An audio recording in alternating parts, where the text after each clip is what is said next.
Hey, this is Monty Colvin from Monty's Rockcast and the band Galactic Cowboys. Now, what some people don't know is I'm also an artist extraordinaire.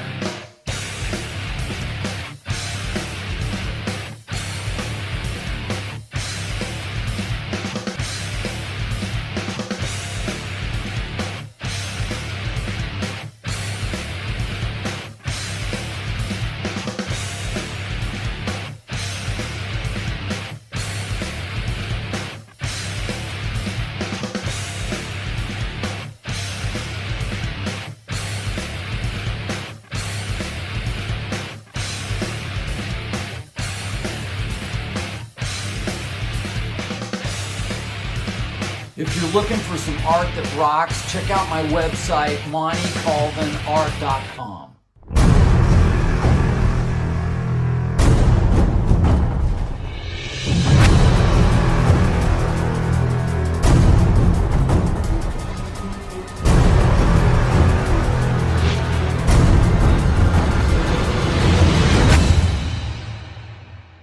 Testament with DNR, do not resuscitate. Thank God I didn't have one of those. So some what do you want to call medical related tunage there for you. Some Well, thank you. And some fake healer and do not resuscitate. Well, I'm glad to hear that my medical thing has become a theme. It is. It's a theme. There's always a theme going on here. Of course. Yeah. Well, while you were away, and being that we haven't had any kind of video podcast, video cast in the last month, I've been sitting on this for not quite 2 weeks, almost 2 weeks, but not quite 2 weeks. It is finally here, kids. I'm going to be offering this up when Chris is better and can post these things. Okay. But little drum roll, please, sir. Here it is. Pew, pew, pew, pew. Look at that.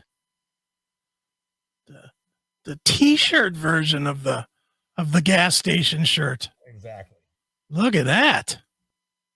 Hell yeah. People need to be buying those motherfuckers. Hell yes. Put that in full screen. There you go. Look at that.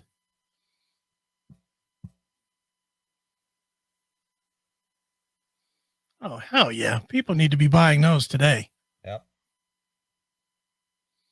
So very good. So there you are. Sammy Lee and the boys always doing a good job for the CMS.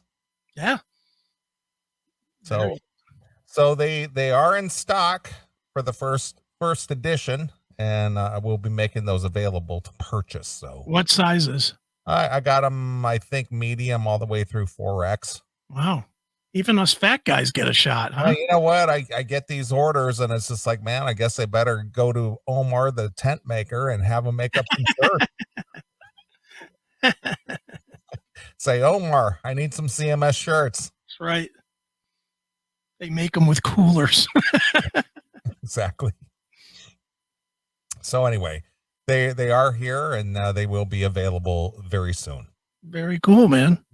So everybody's been very cool about buying some merch, and again, I'm shipping out stuff to Australia again, which is just kind of interesting to me. That I can't even tell you. I bet you I sell almost as many hats, shirts, whatever CMS stuff to Australia as I do here in the States. Oh, I'm sure. It's very strange to me how popular we are in Australia.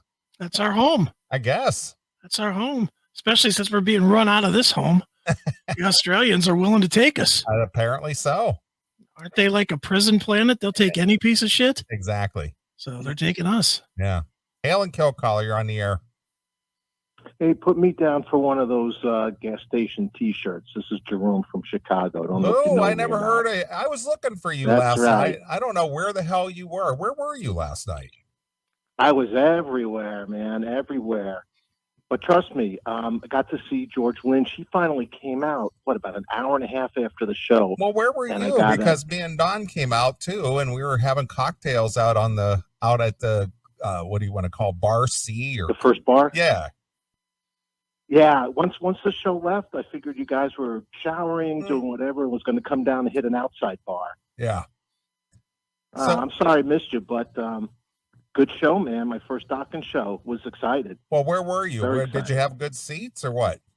Yeah, section 102, row O, aisle C 29. Okay, well that means nothing to me, but Yeah, about 20 rows back on John Levin's side. Oh well, then yeah, I was standing behind John.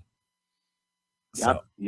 Let me take a step back because I want to talk about the venue and the show and definitely the misfits and misanthropes at that show. Okay. But, so our good friend Jerome, he went to the Dockin' show last night. He drove all the way from the Chicago western suburb. That's at least 100 miles from your house, isn't it? Did it in about 90 minutes, yeah, or a little less. Yeah, it's about 100 miles from where you live, all the way out to the state line. And I advise anybody doing that same trip, don't stop until you get there. Do not hit any of those shitty little towns. Yeah, don't stop in Gary. Don't stop in Port Trash. Don't stop in Chester, Tucky. Nope. Just keep going with a full tank of gas. There you go. All right. So when did you get out to the venue? I got out at about 6:00 and 6:00 Michigan time, and walked around. It's not a Vegas venue by any means, of course, but it's a nice place. That Indian motif, an Indian theme. Good buffet if anybody goes there, but man, I guess at any casino you're going to find a mixture of people, but it was pretty draggy, some of these people at this casino, rest assured. But I just want to take one step back for Chris. The comment that's on everybody's minds right now is, can't believe Norm went before you. Hey, you can never pick me on the death pool, man. I am a fucking human cockroach. I will not die. I had Ed Asner before you. And see? I can't believe this. So Asner died. You won then. If you had him before me, you won. Oh, I won. That's right. I won a little money. Yeah, you win off of Asner. But welcome back, dude. Thank you, sir. Yep. Anybody who is a fan of Dockin', and there were a lot of fans there. I'm 60 years old, and I brought the age average down by about 5 years, maybe 10 years. But the band, they freaking brought it. Levin shreds. McCarville is a killer bassist. The drummer, good job. And I'll tell you, Don, from what you guys have said in the past and what Chris has reviewed, you got what you expected, and he brought it.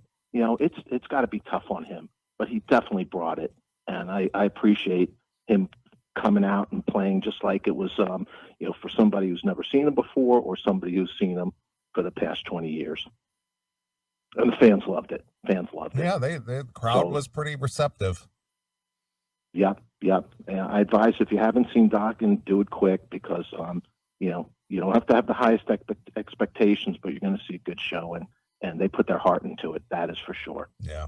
Well, I noticed, just in the last year, since George has been, doing a little closing segment with him, boy, George is just bringing his A game. I've seen George, and, he's George, but, the fact that, you mentioned John Levin, bringing it, because John is a phenomenal guitarist and a good showman and everything. But I think there's a little rivalry there. I think George has to come out and try to reclaim his throne because John just really blows him away off stage. Oh, yeah. It'd be nice if they were both playing up there and going alternating between each other. That'd be a fun jam. Mm-hmm. Yeah. But, good times for all, and good crowd and funny people. And, yeah, nobody was really talking to me because I come with my battle vest, with my patches of 3 inches of blood and Man of War and Enforcer and Skull Fist, and these people do not know what that is. But good people, good-hearted people. Yeah. Oh, I'll see you at the next show, maybe in Waukegan if they make it. I think he's scheduled to be up there. Yeah, I'll be there if the show doesn't get canceled for any reason. Cool.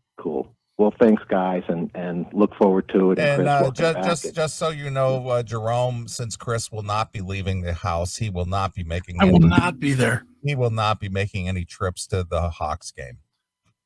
Okay, there's always next year. We're going to be around for a while. I will be watching any of this stuff on YouTube. Thank you. And go Bears, motherfucker. Go Bears. We don't watch sports anymore. Browns. We don't watch sports anymore, Jerome. Okay. Can't blame you. Yep. Too political. Yep, exactly. All right, hail and kill. Hail and kill. Hand job. There he goes. He made the trek all the way out. Sure. Hey, real quick, since you were, before we get into anything, Yes. I have to thank your nephew. And since I don't know his name, I'm just going to call him what he wrote on the thing, Neely's nephew. But Neely's nephew, here's the note to show that too. It says where he said, oh, you can't see it because it's green. Yeah, it's blacked Never out. mind. But he literally signed it, Neely's nephew. Yeah, there you go. But he sent me this awesome, Yeah. and I do mean awesome, Lemmy action figure. Yeah. So what's his name? James.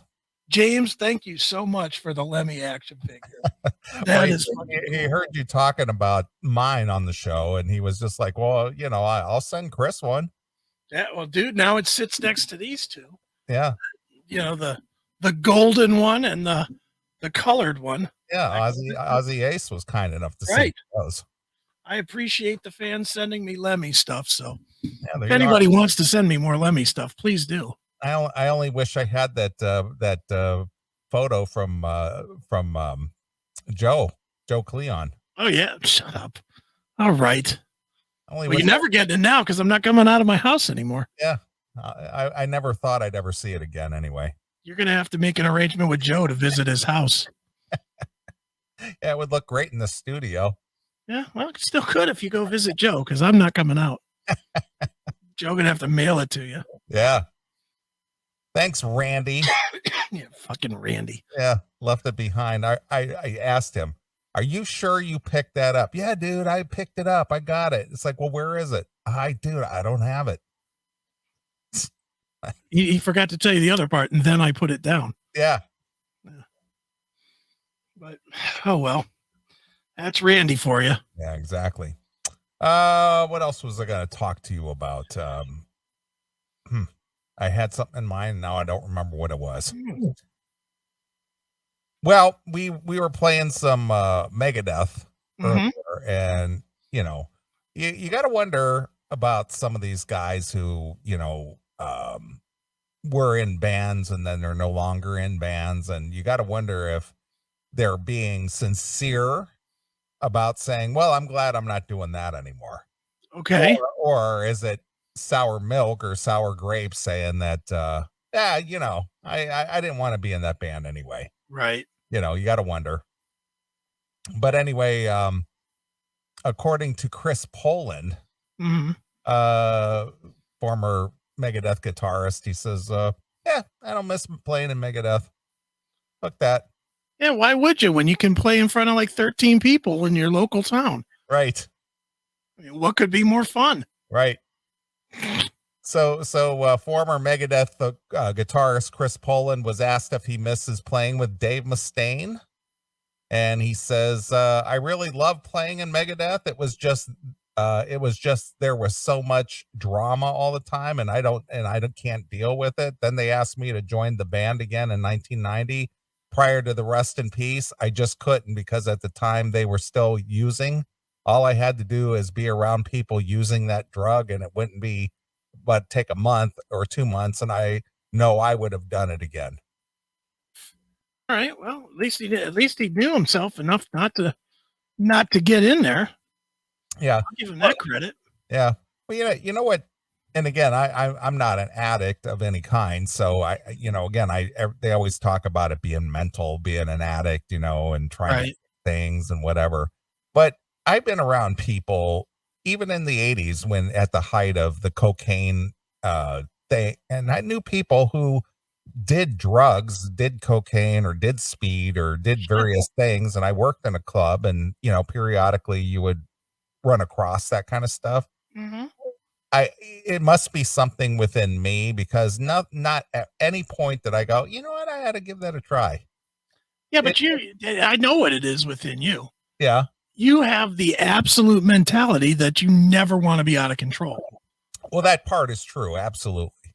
And when you do hard drugs, you do it with the sole purpose of getting out of control. Yeah. Nobody's doing coke so that they can have a good reading session. Well, what always interested me is the lack of, and we talked about this earlier in the show about, having personal stamina or strength or mental strength to overcome things or whatever, but to say, well, if these guys were still doing drugs, and I know within a matter of time, it wouldn't be long before I was doing it too.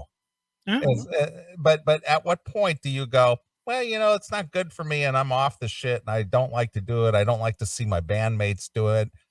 Fuck it. I think I'll just join them. All right, here's where I'll play devil's advocate. Okay, again, I'm just asking the question because it never occurred to me to see people that I know or like doing something and go, yeah, I want to do that too. See, here's the devil's advocate. I'll go with something that you do. Let's just say that that for some reason it came out that your body changed, your stomach changed, whatever, and you could no longer eat steak. Okay. You could eat it, but if you ate it, it would make your stomach upset. Like you would feel sick. Okay? Got it. Now, we're going to put you on a bus. We're going to run you around the fucking country for 8 months straight, the four of you. And every single day, they're serving you steak. At some point, you're going to eat a steak. At some point, you're going to say, you know what? Stomach ache be damned. That fucking prime rib looks fucking great. Or that ribeye looks awesome. And you're going to have one. No?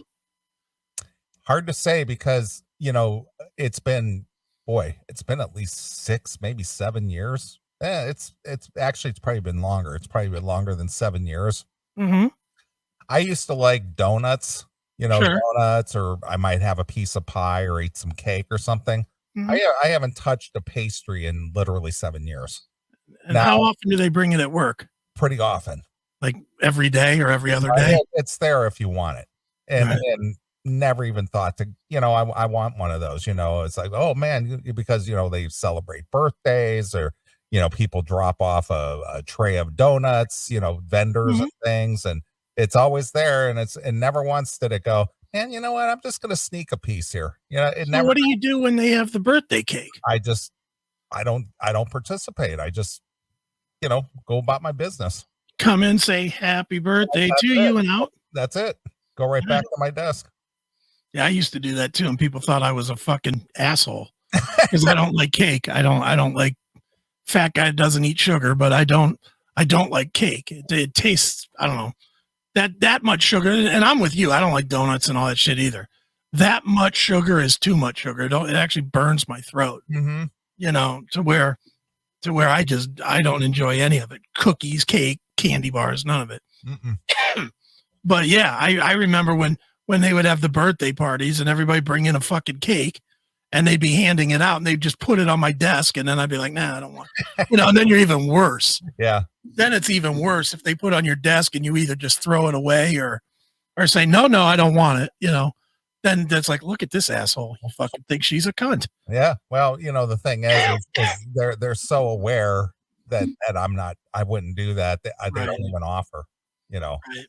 So but I'm just getting back to, again, I heard or have seen or read. And Do you like it? Hold on. I want to stay here for a minute. Do you like if you ate a piece of cake, would you be like, this is good? no, it would make me sick immediately. Okay. So did you ever like it?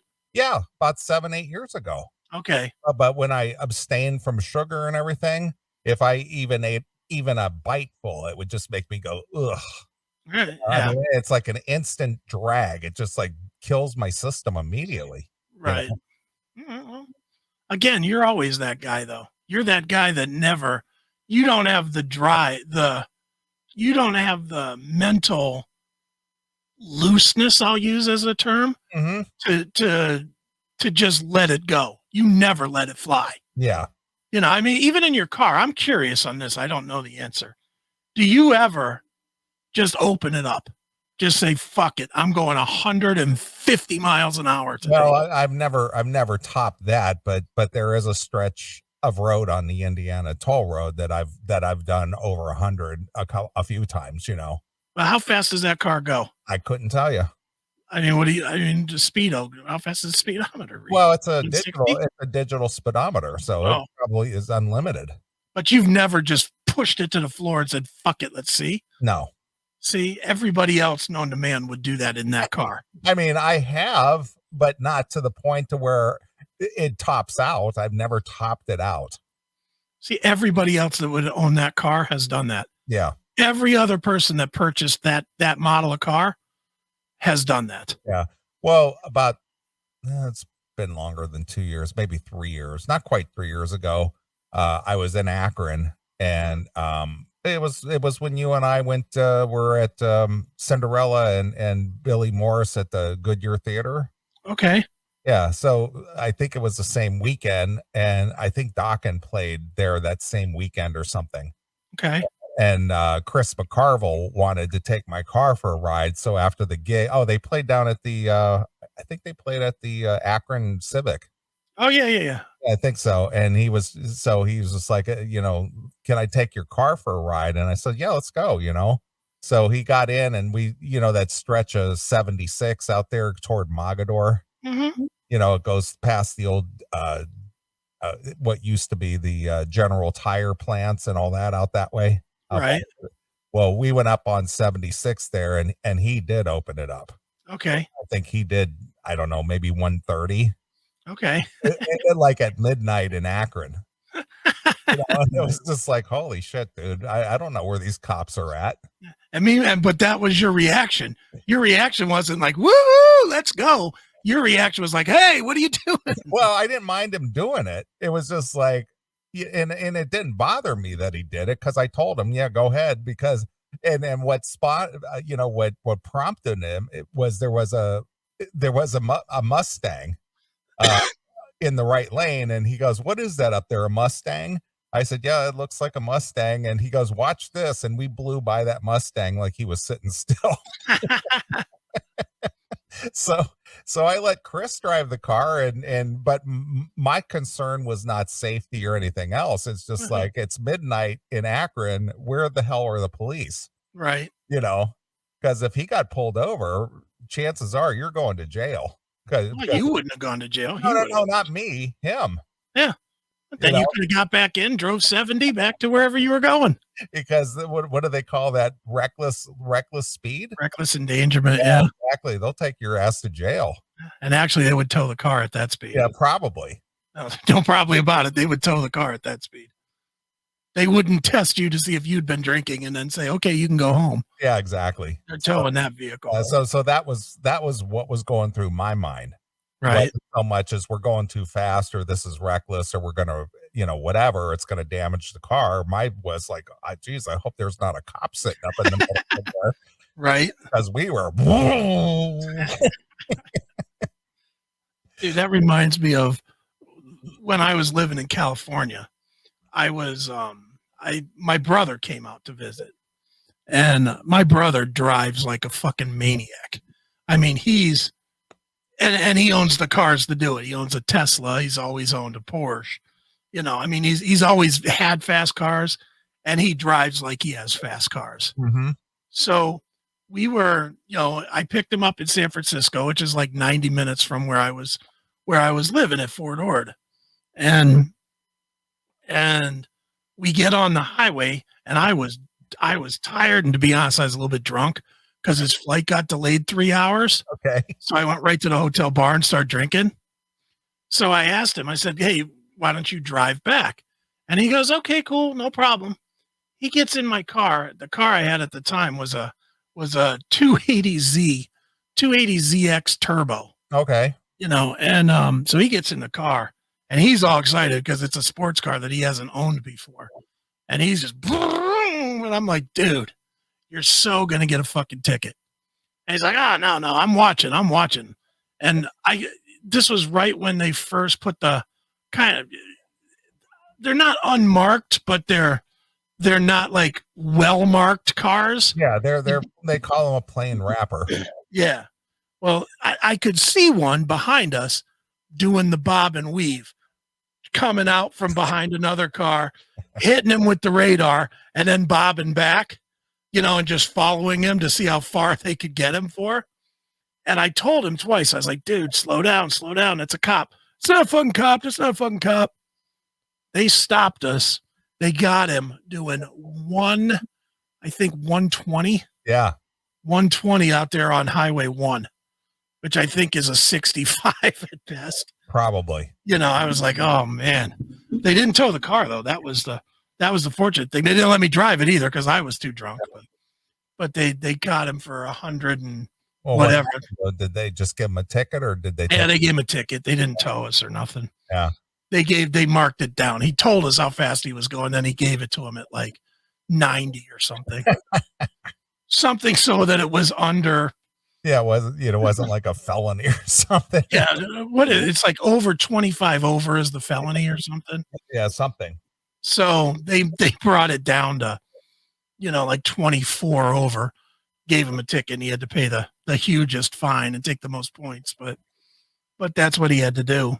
Well, the last time I got pulled over, I was on the phone with you. That was like almost 3 years ago. Mm-hmm. I was on the phone with you. I was on my way to work and you and I were talking and I said, I got to go, dude. I'm getting pulled over. Yep. Because I was doing, it wasn't really even excessive. I think I was doing like 85. Right. And I was looking in my rear view mirror and I could see that unmarked way back there. So I didn't hit the brake. I just let off the throttle and let it drop back down to 70. Sure. By the time he caught up to me, he pulled me over and he couldn't tell me how fast I was going. He says, I think you were going blah, blah, blah. I said, you think? He goes, well, how fast were you going? I said, I don't know. I might've been doing 75, 80 at the most. He goes, oh, I think you were doing better than that. He says, but I wasn't able to clock you. And I said, oh, okay. He goes, where are you going anyway? I said, I'm on my way to work. He goes, well, I'm not going to give you a ticket. Just keep it, keep it slow. And then he saw my radar detector and he goes, and that's usually a deal breaker. Well, and yours is so damn sensitive too. Yeah. It's not Jesus illegal. Christ. It's not illegal. No, but I mean, dude, even talking to you on the phone when you're going home from work, it's a steady stream of beep, beep, beep, beep, beep, beep, beep, beep, beep, beep, beep, beep, beep. Exactly. Well, I've decided that I'm going to trade the SS in for a new SS. Oh, are you? Yeah, I'm going to get the 2024 or not the 2022. I mean, 2022. Nice. Yeah. So I'm gonna trade it in and pay the balance in cash and walk out. Look at you. Yeah. Wow. That's nice. No car payment. Yeah. But the unfortunate thing, the Camaro is going away in 2024. Where's it going? They're discontinuing it. Oh. They're going to. Oh, you mean the Camaro engine? I thought you meant yours. No. They're going to discontinue the Camaro in 2024 and they're going to replace it with some stupid electric car. Oh, well, I'm sure you can't wait to get that. Fuck that. Look at Neeley with his brand new Prius XL. Yeah. The souped up Prius. Fucking sick.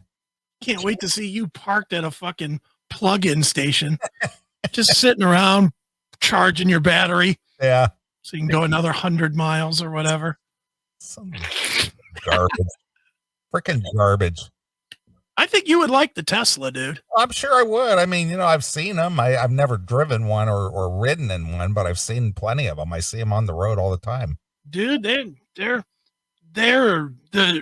nice vehicles and they ride fast as fuck. But I'll tell you what, my brother had one, and I think he has a new one now, but the one he had scared the shit out of me because you could not hear it coming at all.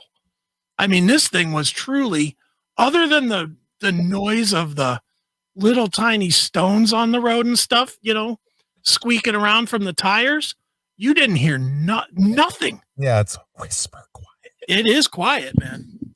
It's and with his, like, he even had the big stereo in it, and he could boom the stereo and you wouldn't hear it outside the car. Yeah. It's a cool vehicle, but yeah, and it's got the Queensryche logo on it. Well, it's not for me at $100,000 for a fucking car. Fuck that.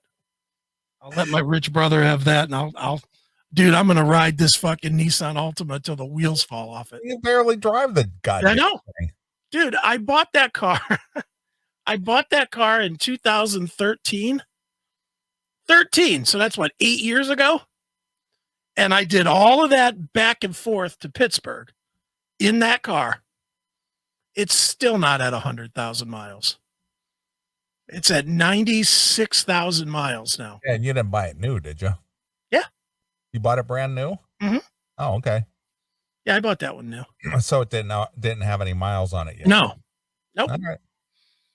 Nope. I bought that one new, and I've put 90,000 miles in 8 years. Yeah. But most of that was those 3 years, really, the years I built Pinball PA. Sure, absolutely. Both of those years, in those 2 years, I probably put 60 of the 90,000 miles. Mm-hmm. Dude, I mean, the odds are good that I won't go over 100,000 this year. The odds are really good that I will not take it 4,000 miles between now and the end of the year. Yeah. So I'm gonna ride that car. I'll bet you I get 10 more years out of that car. Well, there's no reason you shouldn't. Yeah, because it still runs perfect. So, and I've actually taken care of it, going and getting the oil change, which is fairly useless because on some of these oil changes, it's on, I'm changing the oil that has like 1,000 miles on it. But, I could run it more, but I just, whatever. It's $27 or whatever. So yeah, gives a shit. Fair. All right. Back to Chris Poland. He says that Megadeth is a Dave thing, and I got put in a box and told what to do. It wasn't open enough for me, and it didn't get open until later when all these big bands started seeing therapists. If any band needed therapists, we did during Peace Cells era. I don't regret playing in Megadeth. I really don't miss it. I have made a lot of money, but I probably wouldn't have lived, so I was lucky. Or he goes, I could have made a lot of money. Yeah. But I probably wouldn't have lived to enjoy it, so I was lucky. Yeah, well, dude, there's other guys from Megadeth that didn't live through it, so didn't Gar Samuelson die? Yeah, he's gone, and so is Nick Menza. Yeah, Nick Menza too. Yep. So, I mean, there's truth to what he's saying. So a man has got to know his limitations, right there, Dirty Chris. That's right. So anyway, Chris Poland, I don't miss Megadeth. Well, why would you? Look at what it is now. Would you really miss that? He would have got kicked out again. I mean, from when he's saying 1990, he would have got kicked out. Between then and now, everybody's been kicked out since then. But yeah. I mean, look at Dave Jr. I mean, there's a guy who started the band and he got the boot. Yeah, twice. 2 times he got the boot. Well, yes and no. You don't think he got the boot the first time? No, that was Dave quitting and Dave Jr. trying to take over the Megadeth name. Yeah. But that wasn't really the boot. That was just a falling out between the two of them, But he certainly got the boot this time. But this time he got the boot. Yep. God forbid he jerked off on camera. What an asshole. Yeah. We've made it very clear we can't work with you anymore, pal. Yeah, God forbid you jerked off. Yeah. under questionable circumstances. Yeah, sure. Yeah, no jerking off in our band, pal. Well, now he's got his new band, and it seems to be doing okay. So, What is the new band? it's called the Lucid. Okay. Look it up on YouTube and play the song. It's called, what is that song called? Damned. Okay. It actually sort of sounds like Megadeth. Well, why wouldn't it sound like Megadeth? It's Ellefson, Mike Heller from Fear Factory, Vinny Dombrowski was the singer of Sponge, and our good buddy Drew. Okay. All right, here it is. It's on Spotify. All right, yeah, give that a little bit. All right, let's check this out.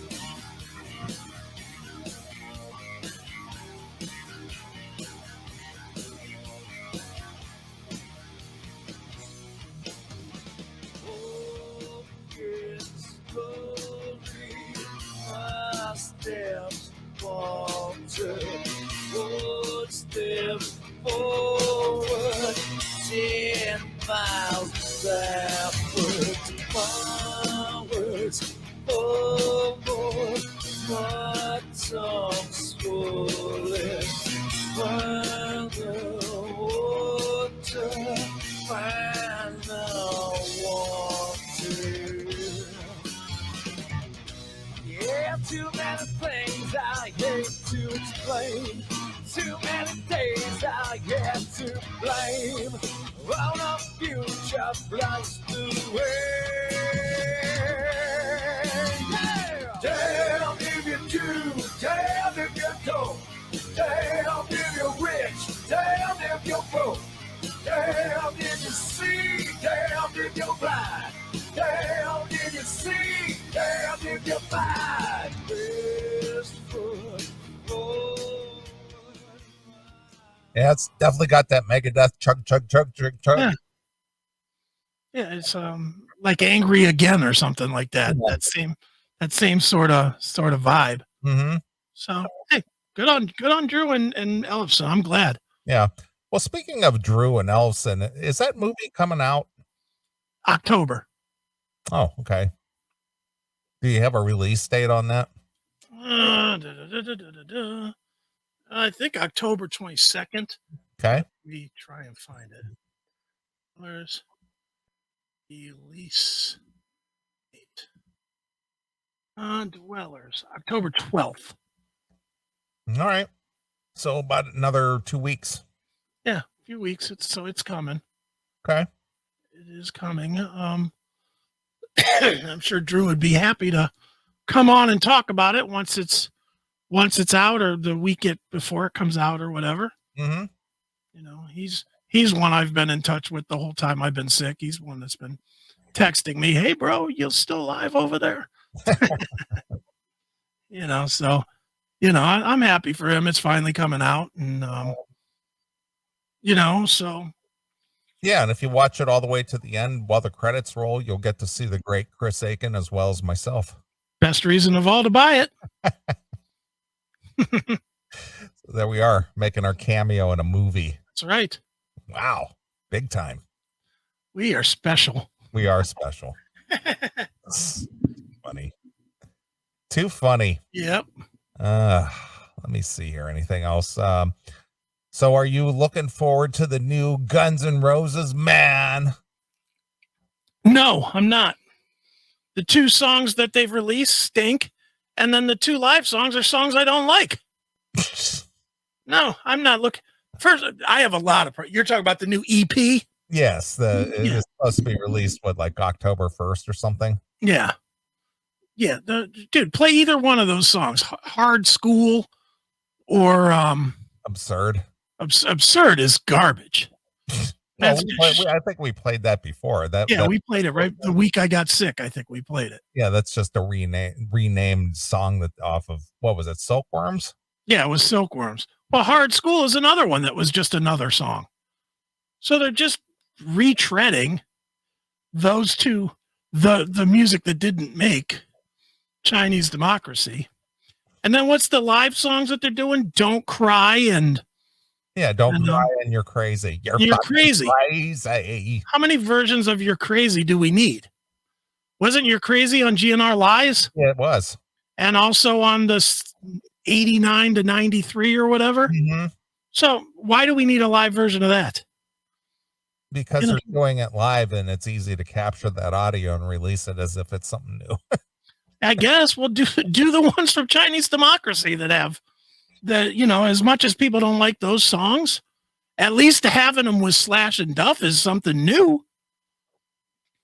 Garbage. All of it's garbage. Yeah, I agree. It's just, let's release something for the sake of releasing something. And why are we waiting till February for this? I don't know. The fuck's the reason? The songs are out there. They already released them.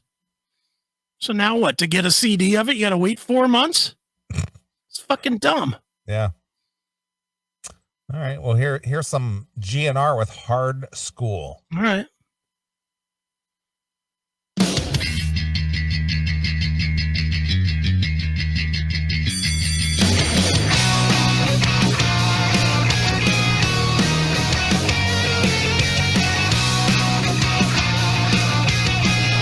This sounds like double talk and jive. Yeah, just not as fast or as good. Yeah, but that's what it sounds like. Mm-hmm.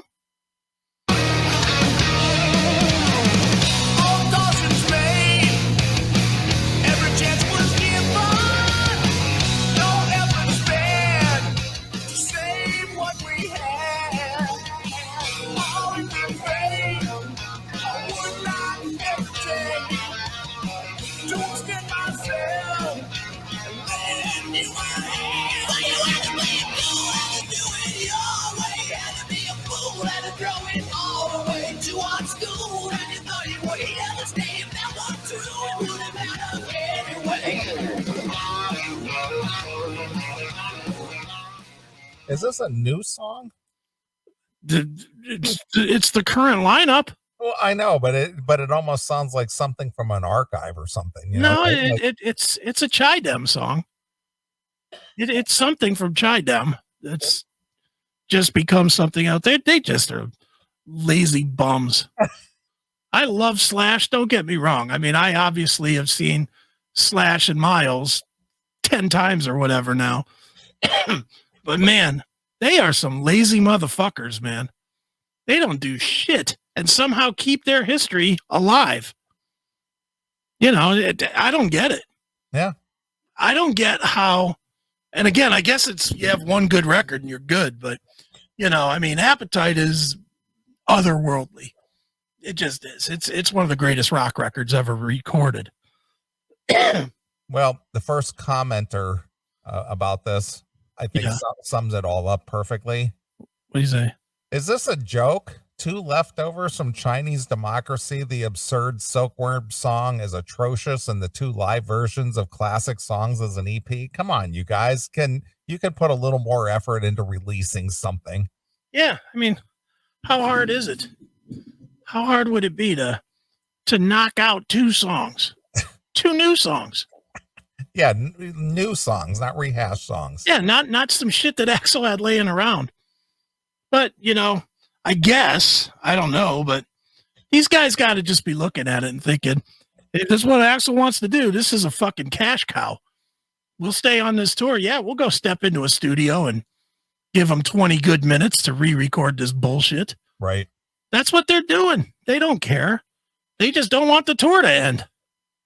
Because they're making mad bank on that tour. Yeah, of course. So why would they try to upset the apple cart by pushing for creativeness? They'll just go, Duff will do a Loaded record or Slash will do a Slash record. They don't give a shit anymore. Fucking lazy. They are. They're lazy. I agree. I mean, again, what is the motivation? There is none. Yeah, I mean, will they make any more money the other way? No. If they did a full record of new songs, they're not going to make any more money. So why do it? I guess I get it, but it just shows that for all the fucking accolades Super Axel got as being this creative genius, it's really not. He doesn't give a shit about creating anything. If you really go for it, took him 13 years to do Chinese Democracy, right? Yeah. And it's been 13 years since it came out. Pretty much. Right? Yeah, pretty much. So this guy hasn't written any new music that's mattered in a quarter century. Yeah. Well, they got arguably 3 albums that they've been touring under for 30 years. Yeah. That's it. It's and fans, including me, I would like to see them again, but fans are stupid enough to go and keep packing arenas, packing stadiums. I know John and Steph went saw him at fucking what's the name of the Detroit park? That's like Tiger Stadium or yeah, whatever. Tiger Stadium, whatever that's called now. Yeah. You know, they saw him at a stadium. A band that has one great record. 2 more that should have been a second great record, but they just kept expanding it. A covers album, a live album, and a goof record with 700 fucking people playing on it. That they called Chinese, that they called Guns N' Roses. Mm-hmm. That's what their career is. Fucking goofy. Yeah, it's bizarre. Comerica Park. Thank you, Mark Riggs. But yeah, I don't get it with the GNR. I saw that they were releasing an EP and I looked at it and I was like, every single thing about this thing is wrong. The absurd song is just that. It's absurd. It's fucking terrible. The hard school. So what is hard school? What does that mean? Who's ever said, oh, that's hard school, man? Is that like the School of Hard Knocks? Okay, then that's the saying, not hard school. Yeah. And the spelling's creative too. Yeah, SKOOL. Yeah. But they have John Astronomy come in to help name that one. Jesus. Well, they took it from metal school. Yeah, they probably did. Yeah. And correct me if you think I'm wrong here, but this is one time I'm going to grow up for a minute just because it bugs me. I'm tired of G and F and R. Throwing fuck into your name but not actually saying it does not make you badass or dangerous anymore. The word fuck is not nearly as dangerous as it used to be. In 1987, to say G and F and R, that was kind of rebellious. Well, that kind of followed the whole thing, as when somebody would say something like, yeah, we're going to go down to the Platinum Horse. We're going to go check out some of the chicks and get some drinks. Yeah, fucking A. Yeah, exactly. But in today's world, where I can go to X videos and watch a guy fucking an elephant, G and F and R is not rebellious. It's not dangerous, and it's just dumb. So stop with we're so rebellious because we put an F in there. Put the word, at a minimum, put the word. Fucking lazy pricks. Not only are they lazy with their music and releases, they're lazy with their name too. They are. Look at the cover on that thing. It says G and F and R. Yeah, I know. Dumb. Yeah, it is. I agree. All right. Well, one last short story here, and we'll take a break. So anyway, we have a mutual good friend, Tim Owens. Yeah. And obviously Tim made his I don't know, his claim to fame by replacing Rob Halford for a short time in Judas Priest. Right. And obviously that's been 20 years now. Yeah, sure. And Tim is a great vocalist, performer.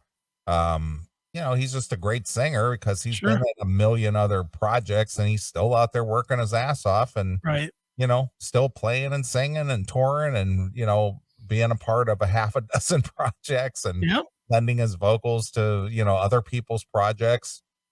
Mm-hmm. Well, anyway, Rob Halford was asked if he's listened to Demolition or Jugulator. And he lied and said no. Go ahead. He lied. Yeah, I'm saying he lied. I'm saying it. I'm not even allegedlying it. Don't tell me, especially Jugulator, that you quit your band and you were so away from it that you didn't listen to it. Yeah. Get the fuck out of here with that nonsense. That is just straight up bullshit. So you think he lied that he never heard them? I absolutely think that he lied and that he never heard them. Are you calling bullshit on Rob Halford? I am. Tell the metal Santa Claus to stop lying. He's going to get a lump of coal. What is with that beard? I don't know what's with the beard. I don't know what's with the dumb bull. What is that bull that they got on stage? Have you seen that? I have not seen that. They have like some bull, and if it's something that I just don't get from a song or something, somebody in the chat room, please tell me. But they at somewhere in their set, they blow up this bull that's half the size of the stage. It's a bull? It's a bull. Okay. Yeah, I don't know what that's about. It's like what is this? Is Judas Priest on the stock market now? They're very bullish. Bull market? I don't know. Yeah. So he was asked if he'd heard Demolition and Jugulator. Mm-hmm. And he said that no, I haven't. He said, this might sound selfish, but because it's not me singing, I'm not attracted to it. Okay, fair enough. But you wouldn't want to hear what he quit in what, 90? 90. So Priest would have been what, about 20 years old? Roughly? Well, they were they came out in 74. So 16 years old? Yeah. So yeah, you put 16 years into your, and then probably 2 years for that tour before he ended up quitting. You know, so you put in 18, 20 years. But then you just, it's only 18 years of my life. Why would I hear what they're doing without me? Right. Fuck out of here. It's like Joey Belladonna saying, I never listened to any of the John Bush music. or Sammy or David Lee Roth saying, no, I never heard Sammy Hagar. Sure. Anybody that says that's lying. They're lying. Human nature will make you listen to it.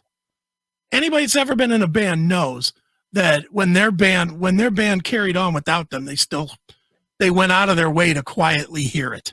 Yeah. Just to pick at it. Yeah. Say, see, it's not as good as what I would have done. Yeah. Just even out of morbid curiosity to go, what are these guys doing? Yeah. And don't get me wrong. I love Judas Priest and Rob Halford, but why doesn't he just tell the truth? I listened to it. I wouldn't have done it that way, but I'm happy that Tim carried the band on. Right. You could say it with some respect, because now it seems like disrespectful. Yeah. I couldn't be bothered. Really? Why couldn't you be bothered? Well, that's what he said. I sound like a twat. Yes. I'm really just not interested, and that's no disrespect to Ripper because he's a friend of mine. Mm-hmm. Halford went on to say that he first met Owens when the band went through Ohio and Tim came to the show. Was it awkward? Not in the least, he said. We gave each other a hug. He's a massive Priest fan, and when the opportunity came for me to go back, he was like, thumbs up. It's great. I'm happy for the band. I'm happy for Rob. I respect his chops. He's a great singer. Well, fair. I that's all well and good, but you're not being honest. I do not believe him for 1 second on this. Do you? No. It's like, at what point do you go, I'm never going to listen to that? Yeah, I can't be bothered with that. Yeah. That's just dumb. Yeah. Who knows? Here you go. Here's the bull. Oh, boy, that's the first time I'm seeing that. Yeah. So does anybody know what the significance of that is? Somebody just sent me, Jackal just sent me a article here. Let's see. Where is it about the bull? When I was a kid, when we were kids growing up in the Midlands, we were surrounded by heavy industry, the steel mills and the iron factories and everything like that. Mm-hmm. So we're kind of taking you into what we call the Judas Priest Metalworks, where metal is made. Well, isn't he using all the same terminology that KK and his band uses? Aren't they called metal steel yard or something? Yeah, well, he's trying to keep his brand away from KK, apparently. Apparently so. Yeah. So let's see here. And let's see. We have a spectacular lighting show, and we always put emphasis on great things happening on video screens, what we wear, and a couple of crazy things like this gigantic, huge inflatable bull that is half the size of the stage. Okay. Because where we're from in Birmingham, it's famous for this bull ring, as it's called. And the bulls that used to be sold there as part of trade and commerce and so forth, they're kind of synonymous with that. All right. So it's named after some bull ring that nobody knows unless they lived in Birmingham. All right, great. So do they bring it out at a certain song? I don't know.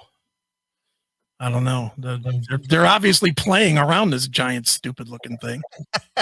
It really does look like the bull over on Wall Street. It does. Whole thing looks dumb. Now, what I would like to see is if you had the AC/DC Rosie come out behind it and start fucking it from behind. That's what I'd like to see. Oh, that's funny. So that's bizarre, man. Yeah, it is. But there you go. That's the bull. Yeah.